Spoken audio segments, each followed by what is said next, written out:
આપી દો. અરે મહારાજ તમારે મધુપાન વધારે થઈ ગયો છે જીભનું પણ ભાન નથી માટે ઇનામ નહીં ઇનામ કહો ઇનામ.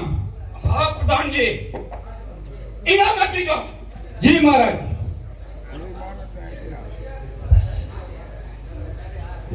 પ્રધાનજી, જી મહારાજ. અત્યારે ચોરાના ચૌટે બેટા ટીટી ગરબા ગાતી છે. આપને તેરા ગ્રંથ કપડે ચોરા જવું છે.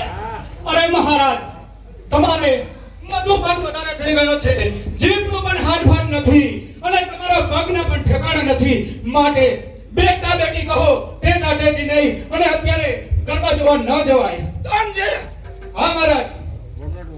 આ મારો હુકમ છે. જય મહારાજ તમારી આજ્ઞા.